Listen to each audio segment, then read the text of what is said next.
It seems the latest outing for Trine, that being Trine 3 Artifacts of Power, has run into a spot of trouble, as Frozenbyte has said that the series may not continue due to backlash over the brief length and the conclusion, which is a cliffhanger. Now, just to get this out of the way right at the start, there is going to be no spoilers about the conclusion in this video. I haven't even played it myself, so I'm not going to be spoiling myself to then spoil you. Not that I would anyway, but you get my point. No spoilers, all safe here. However, we have a statement from the Vice President of Frozenbyte, Joel Kanunen, who wrote via Steam, quote, "The future of the series is now in question as the feedback, user reviews and poor media attention has caught us by surprise." According to him, most of the backlash seems to be centred around the length, and as well as of course the ending, and the price, which is £15.99. And Joel went on to say, quote, "The cliffhanger story and the relative shortness of the game are valid criticisms, but ones which we didn't realise would cause disappointment in this scale." Now, what's actually rather interesting is that, according further to what Joel was saying on Steam, the scope of the game was actually smaller than they had planned, but budget constraints meant that they naturally had to scale things back a bit. And he went on to say, quote, "We initially had a much longer story written and more levels planned, but to create what we envisioned, it would have taken at least triple the money, probably up to 15 million, which we didn't realise until too late and which we didn't have."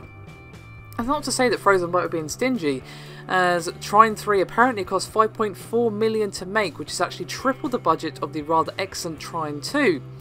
And Joel went on to say that he didn't think the game was particularly short given the asking price, and he went on to say, quote, "The finished Trine 3, the Artifacts of Power game, might not be as long as we hoped initially, but something we are very proud of nonetheless, and generally around 6 to 7 hours is what we think new players will spend with the game on average. As for the cliffhanger ending and DLC, there are no plans for a DLC. Continuation of the story is a different matter, however, but we have released everything we had and everything we aimed to release since the beginning of early access. We are proud of the game and what we have achieved overall. We think it's a fun game and don't think it's too expensive, and either, considering all the elements we have been able to put into the game. However, perhaps our view is skewed, and we are now realising that we have not been looking at this perhaps from a different perspective, and that many players do not expect that." Excuse me, sorry, English is apparently hard today. Now, of course, it's hard for me to offer any real opinion as I haven't played the game myself. So I'm not going to be talking about any views I have because, well, it's possible for me to have any given that this is a game I haven't played. But I can, of course, discuss what other people are saying. And some people are basically saying that you can definitely tell that there wasn't enough budget to finish the story. And that it just ends very abruptly, and there's obviously going to be no conclusion given that there's no current plans for DLC. Now, of course, if the game ends up doing well despite the backlash, that may change, but for the moment, well, they're going to be lucky if they make the money back that they actually spent to make the game, which of course is an obscene amount.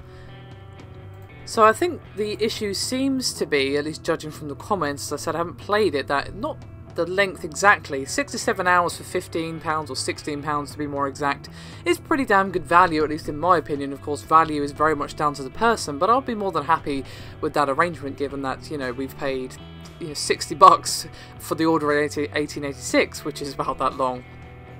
But more that that's no conclusion, there's no satisfying end, you know, it's like reading a book and all of a sudden like the last 10 pages are ripped out. You would not feel satisfied, you'd feel frustrated and want to know what's going on. That seems to be the point of complaint for a lot of people. That and the change of direction with the graphics, of course, they've gone with a 3D style in comparison to the usual 2.5D style that we've had previously, and apparently that's resulted in some problems.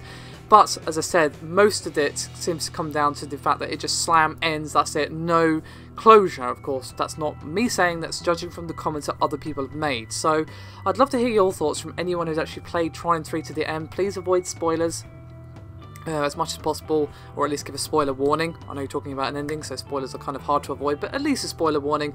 But I'd love to see some thoughts as to whether or not you think this is correct or no, if it's being blown out of proportion, or if you actually think people have you understand where people are coming from, I suppose. Do let me know below. Thank you very much for watching. I'll see you next time.